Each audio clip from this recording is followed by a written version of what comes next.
All right, so we're talking about Mesopotamia, we're talking about Gilgamesh, we're talking about Ur. There's actually a city of Ur. Probably the best thing for you to do is go ahead and look at the Moodle page, and on the Moodle page there is a link to some maps, and it shows Mesopotamia over time, and it shows the transition, because what we're looking at is the competition for a limited amount of resources. And so the resources change hands. And so what happened is we have a very, very materialistic and militaristic point of view, where it's either conquer or be conquered, expand or become part of somebody else's empire at this particular point.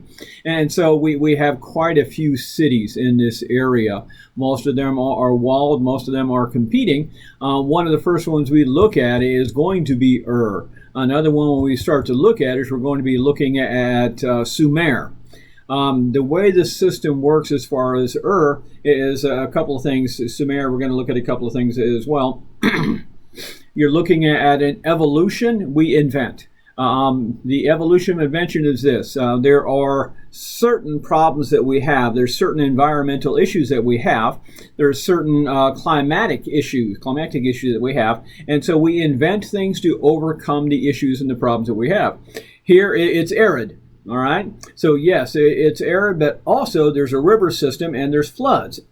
What will happen is when cities like Ur start to spring up here on the edge of the floodplain, number one, they're going to have to be walled cities to be protected. So the big gated cities, think again biblically about it. But also, they're close enough to the river that they have to plant, but the water has to be moved here from the river to the field. So we're going to invent irrigation. We're going to invent irrigation, and part of that is going to be the church is going to make this a civic responsibility, a civic project. And so the church is going to be the priest. It's going to be the temple. The priest and the temple are going to run the cities. The highest point in the ziggurat, okay, is where the priests are going to be at, because it puts them closer to, well, we think closer to heaven at this particular point. And what the idea is to keep the gods happy. Well, in places like Sumer, places like Ur, what's going to happen is the priests are going to rise up, and we're going to develop a system. And the system of rule is going to be the priestly caste. The priest owns, the temple owns all the land, and then it disperses from there. You have people who are indeed farmers, people who are indeed craftsmen, people who are going to be metal workers and basket weavers, people that are going to trade. As we build up an abundance of materials, then we begin trading, since we're right here along the edge, in some cases, of what's going to be the Persian Gulf, or within river distance of the Gulf. You can also trade in the other direction, up the river or down the river. This becomes a hub of trade in this area. And that's important, because what they can't make, they can trade for, because there's an abundance of food. Well, once we go ahead and we organize the temple, once we organize the beliefs, and we can go ahead and dig the ditches to keep the gods happy, to irrigate the crops, right? Because that's going to be the purpose. Irrigate the crops to keep everybody happy. We're going to look at a transition in the city itself. We're going to look at a blossoming. And as we blossom in trade, as we blossom in crafts, as we blossom with this discovery of the Bronze Age materials, which is a huge thing. We're also going to look at a transition. Complex societies also have something. A civilization has something other things don't up to this point, and that's going to be a language. Okay, they're going to develop their own language. They're also going to develop their own written form of record keeping, and this written form of record keeping is called cuneiform. Cuneiform, basically you take this clay tablet, you take this wedge-shaped reed, and you plump it into the tablet in such a way to create a pattern of record keeping. There are certain symbols, certain pictographs, certain ideographs. Here, this is a pictorial representation of a cow. Okay, this is a pictorial representation of something else along this line. They create the pictographs to keep records of what they're selling and what they're trading. That's huge, because this cuneiform becomes a form of written language, and it's going to transition. As the city blossoms, as it grows, you're going to look at a change. What will happen is you're going to have this priest caste, and the priests are going to rise to a level of what we call ensies, E-N-S-I. An NC is going to be somebody in charge of a certain amount of property, somebody in charge of a certain area of the temple itself. And these NCs are going to be the most important people who run the city. Well, eventually what will happen is NCs will start to break off. And as the NCs break off, you're going to have one that's going to control more territory, who's going to accumulate what used to be temple land as personal land. He's going to accumulate power, and this former NC will be what we call a Lugal, Lugal. This Lugal, that's really going to become like the first king. Okay, the major landholder, the former priest, he's going to become the first king, and he is going to be the head of the politics for this area. And that's a huge part of what's going on, of how it's going to change, of how we're going to deal with that. And so what happens is you're eventually going to see this upper echelon.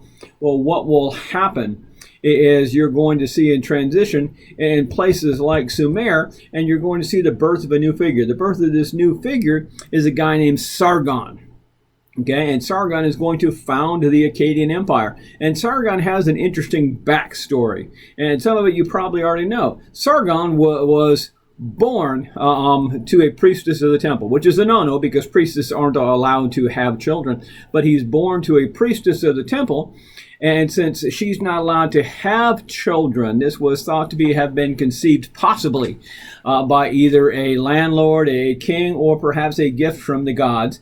But because she's not allowed to have the child and she doesn't want him killed, she takes and crafts a basket and sets him adrift on the river. And he is fished up out of the river by a gardener and presented to the king, to the ruler at that particular point in time. And he is raised in this household. He's raised in this rich and famous household of leaders, and he is taught. He's taught to be a leader. He's taught to be a commander. He comes from humble beginnings and is lifted up. Now, surely you've heard the story of Moses, and this very much is the same story. He's lifted up, taught to be a leader, and then comes to the realization that his mother was simple, that his people that are raising him as simple, that he has a duty.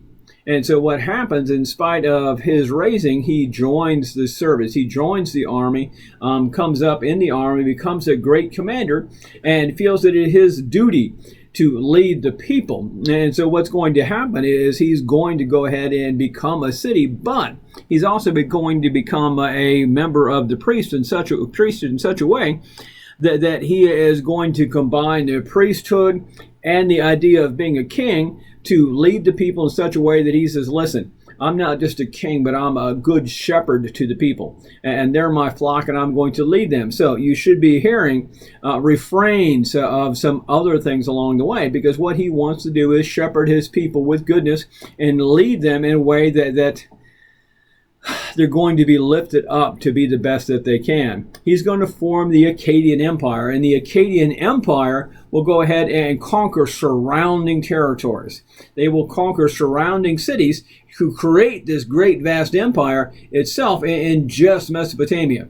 But the problem is he is going to be the root behind that. And the problem with being a king is unless you raise the people up behind you to rule without you, it's going to crumble behind you. And so he is a cult of personality. He lifts them up. He forms this Akkadian Empire. He forms the language, the basis for the language. They start to speak Akkad.